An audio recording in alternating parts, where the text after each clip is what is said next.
Hi everyone, welcome to another one of my videos. In this video I wanted to talk about what my life was like as a witness, like daily life, how I felt. You know, to sum it up, I was involved 18 years total. 15 years of those were as a baptized Jehovah's Witness.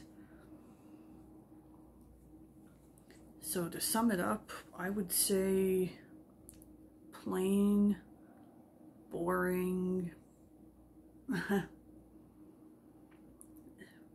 Why do I say that? You know, well, I think a lot of it had to do, like, there's so many rules of what you can't do. Like, no holidays, no parties, no gambling. You know, like, not even no scratch tickets or lottery tickets. Like, you can't go to a casino or a bingo hall. I mean, not that I did that stuff before. And the no holidays, I never developed a true hatred of the holidays. I was compliant to not celebrate them as my time as a witness, but you know, sometimes in the back of my head, especially when it came to Christmas, I still loved Christmas songs, you know, like I never developed a hatred for it. There was still stuff that I liked about it. You know, and all those years, I'm gonna say, like, I don't view it as a total waste of time. I mean, waste of time in that I was in a religion that's wrong and does not have and teach the truth.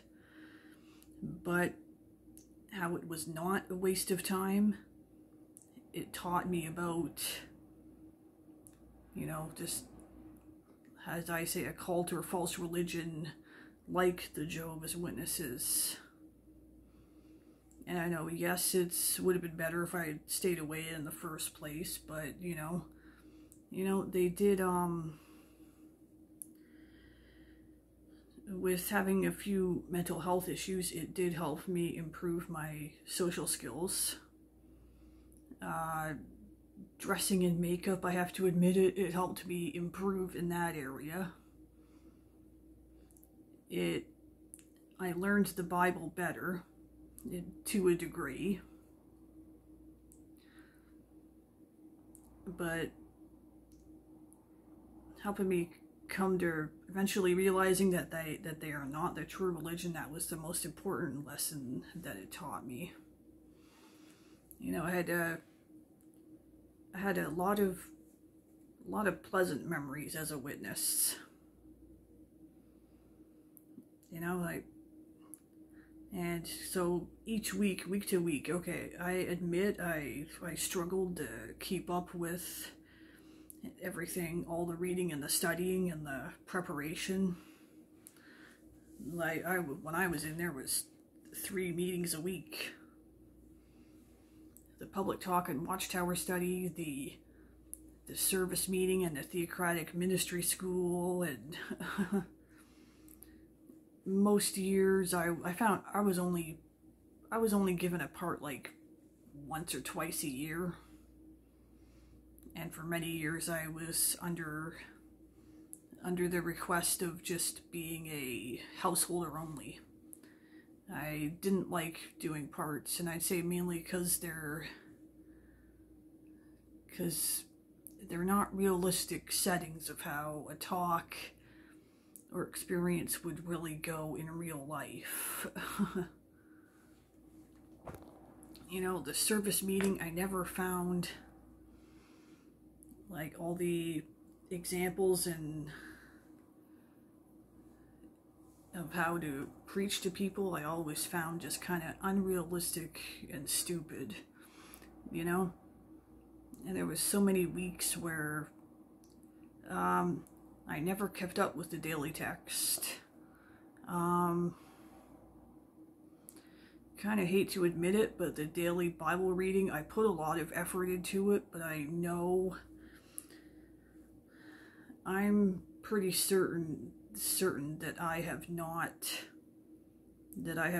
read every single book of the Bible. There's a lot that I've read, and over again, and just part of that was just, well, I'm not gonna blame the Bible.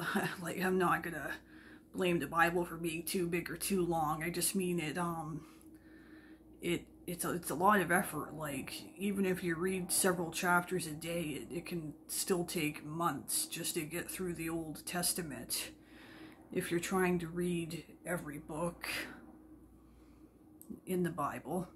But I still try to keep it up to this day with a different Bible now, of course. My JW Bible versions are long gone. It's, I was always behind in the magazine reading. I liked the Awakes better.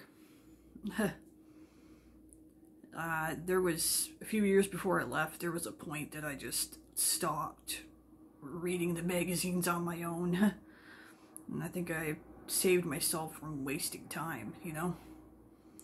Although, one very pleasant memory I have about reading the magazines when I was first a witness was I had a pet cat, and a lot of times there was a lot of days I would, in the warmer months, I would, she was an indoor cat, and the only way she would ever go outside was if she was on a harness and a leash that I used to put on her, and she was a cat that actually, it didn't mind that. And I would I would make sure I always sat outside with her, usually in the front yard or the backyard, and I would use, that was mainly the time I would use to read a Watchtower magazine or one of the books.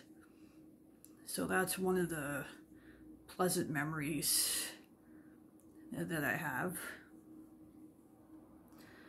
And the meetings, man, I still don't know how I sat through those meetings. I do know I was one that there were a few sisters of my friends that I would always try to sit with. I didn't want to sit by myself. You know, it was a lot of the parts, some of it I, you know, obviously found interesting, but a lot, you know, just when it came to, you know, how to improve our ministry, I was ultimately just in my head, I would always just kind of take it as like, yeah, okay, whatever. Like, it's, I don't know, hard to explain for me. It's not that I didn't want to preach to people. It was just like, I know what most people out there, so I'm going to get into it in a few more minutes. Like, I know the mindset of most people out there, you know? Like, it's the assemblies and conventions. Oh, well, like, I can't believe years ago they used to be like, what, 6 to 8 days long, and like the talks used to run for 12 hours.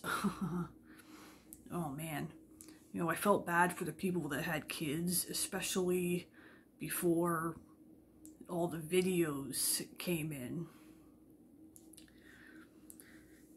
Sitting through those all day, I would just take notes all day. It helped me, honestly, mostly just because it helped me stay awake. You know, the most fun part about assemblies and conventions was picking out my outfits and planning my lunches, to be honest.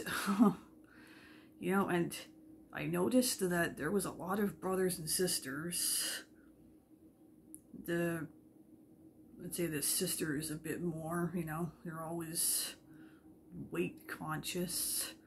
They would always pretty much skip eating lunches when that time came to go and socialize. Even in the stadiums, I found it was just, like, even though you got, like, in, like, usually about an hour and 20 minutes, I found that just never quite enough time to eat and to go to try to socialize, and a lot of it was because I didn't know where the friends that I was hoping to meet, I didn't know where they were. I was fortunate to run into any. I think I would mainly just go try to talk to the older ones on the floor level of the stadiums. And heck, towards the end, there was a few conventions or assemblies where I didn't really, I just just ate my lunch and then stayed in my seat until the afternoon session started. I didn't even get up to. And you know what? I was, despite that stupid encouragement, you know,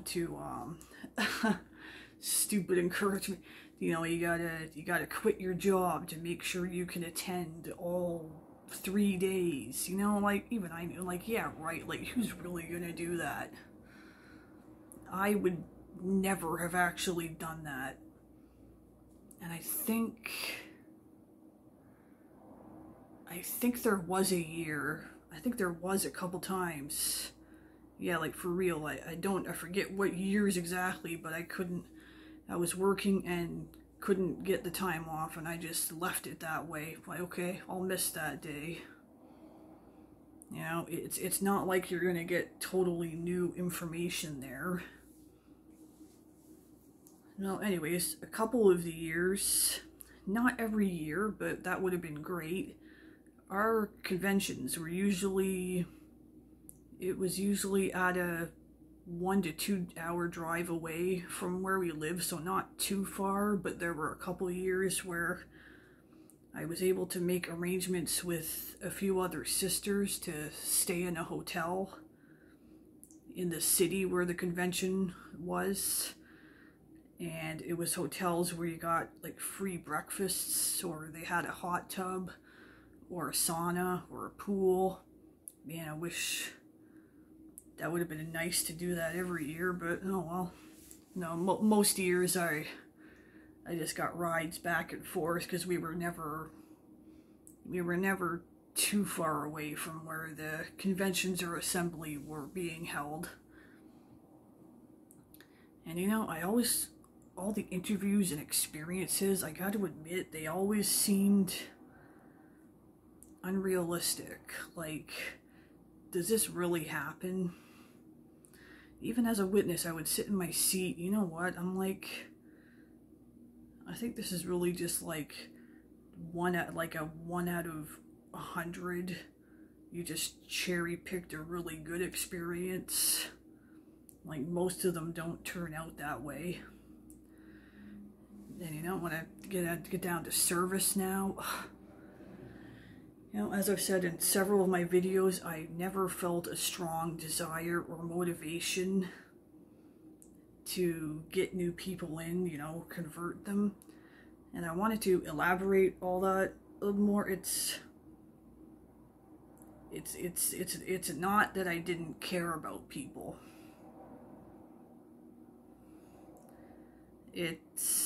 I got two big reasons why I felt that way when it came to the field ministry service.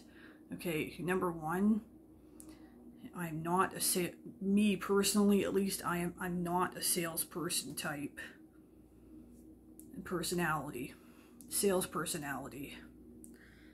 You know, I was always, you know, like, everybody hates it when a telemarketer phones, or, you know, you get ads in the mail or you try to get stopped in the street. And let's face it, usually most of the time when somebody's knocking at your door, it's either sales or religious. Like, most people are generally, oh man, who is this? Unless they're expecting someone.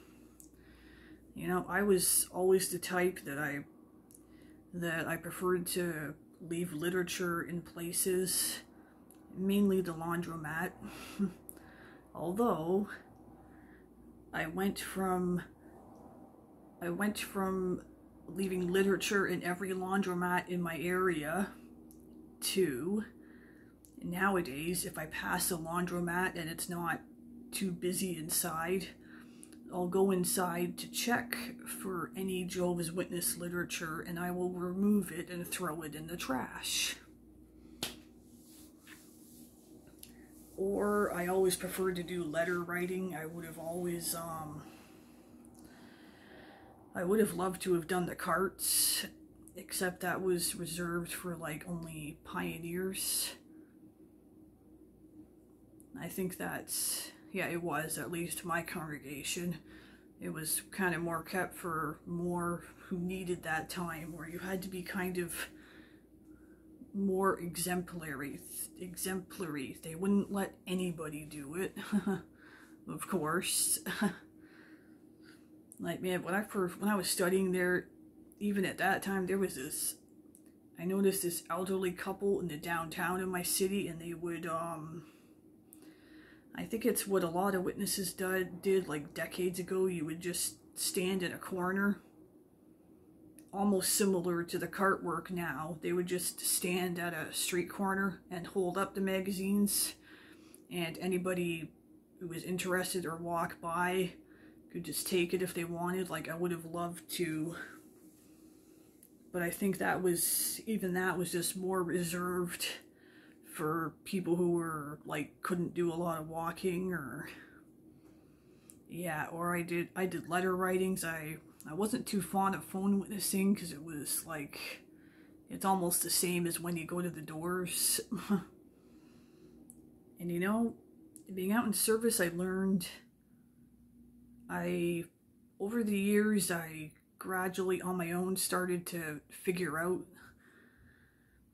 one of the secrets, one thing most pioneers wouldn't want you to know is that they don't like going door to door either. Most of them, I think most of them, they make arrangements with other congregations, other pioneers from other congregations. You know, they'll do like witnessing that's like the more spread out, or I think it's mainly joining the others on their Bible studies, instead arranging for phone witnessing or letter writings. Or I noticed there was a couple, or I knew of a couple pioneers in my congregation. What they would usually aim to do is try to get a Bible study that really loves chatting. You know, like one where they could go and spend half the day in that Bible study, because it's a way to count their time without actually going door to door. And another reason I say this was because there was a lot of our pioneers, they were only out, like, service meetings usually during the week, like not counting a Saturday or Sunday. They were only out like once or twice a week. I used to honestly wonder sometimes, how do they get all their time? They're hardly out door to door. So I think a lot of them had ways of minimizing how much they themselves went out door to door, you know? And number two, the second reason, is because deep down, I always knew that most people out there, you know, like worldly people, as the JWs would say, most people, like they're smarter than what, you know, they're smarter than how we thought about, you know, they're sinful, worldly people. They need the truth. We need to do this preaching, life-saving work, and oh, they just don't have the right heart condition, and, you know, but I knew there was more to it than that. Like, as I eventually figured out, you know, like, they don't want us coming to their doors, waking them up, and coming unsolicited and unannounced. And you know, I never found it too surprising that most were not interested. And you know, and all the years that there was pretty well no random person that had no contact or family with Jehovah's Witnesses, like the majority of them, like the memorials and the special talks, they're like nobody. And I always knew there was more to that than simply just, okay, well, they're just not rightly disposed. They don't have the right heart condition. Because when I think back to what my mindset as a Jehovah's Witness used to be, well, I consider myself, you know, a good person who found the right religion, and you have to participate in the preaching work to, you know, save lives, bring others in, you know. But, you know, it was also just, you never feel good enough. Am I going to make it to paradise? Like, you know, you're always trying to be a better Jehovah's Witness, and like, you know. And I eventually, when I started doing research, like, I started thinking, like, am I waiting for something that's not coming? Like, it's, like, I know we're not supposed to know the date of the end, but it's like, am I just gonna waste the rest of my life in here? Like, it was just,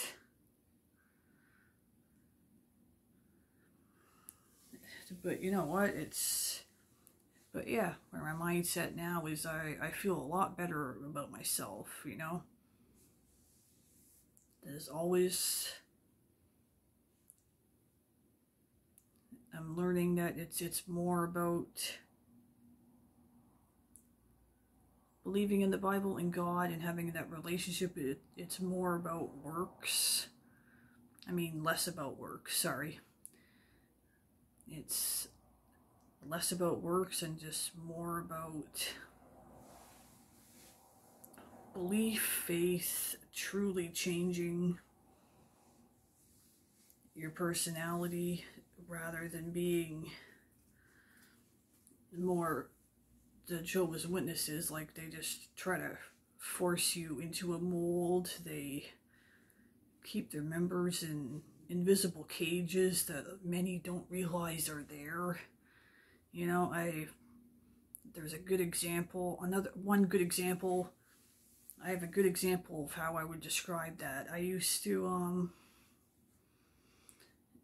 have pet rats, and yes, they can make good pets actually. And as a teenager, and I had this like 2-level cage. Like, there'd be a ladder that went up to a second level and 2 doors. They were on the side. You would open and it would come down. It was on the, like if I left it, like, I would open it and they would climb out themselves. Like, that kind of thing. It was easily accessible to them. But anyways, one day I had gone out. I was gone for a few hours. And we had 2 cats at the time too. And anyways, I was out for a few hours and I came home, go into my bedroom, and only to be shocked by I had inadvertently left one of the cage doors open. Like, forgot to close it. And I think I almost screamed, but I didn't. And I ran up to the cage, but fortunately, my pet rat was still asleep inside the cage. I think he must have been sleeping the whole time. I don't think he woke up at all. Or, you know, if he did, he obviously didn't get out of the cage. but it just makes me think like, just like, that's how, it's kind of how the Jehovah's Witnesses are. Like, they're in a cage and they don't even realize they're in a cage, and the door is open to escape, but they're just like, they're so mind controlled. They would never think to attempt something like that. You know, it's sad. It really is. So, you know, my life previously as a witness, you know, just plain, dull, boring, but not a total waste of time, because it taught me a lot about false religions and, you know, what to avoid, and yeah, it puts me in a better place spiritually today, being out of that now. So, anyways, that's all I wanted to talk about in this video.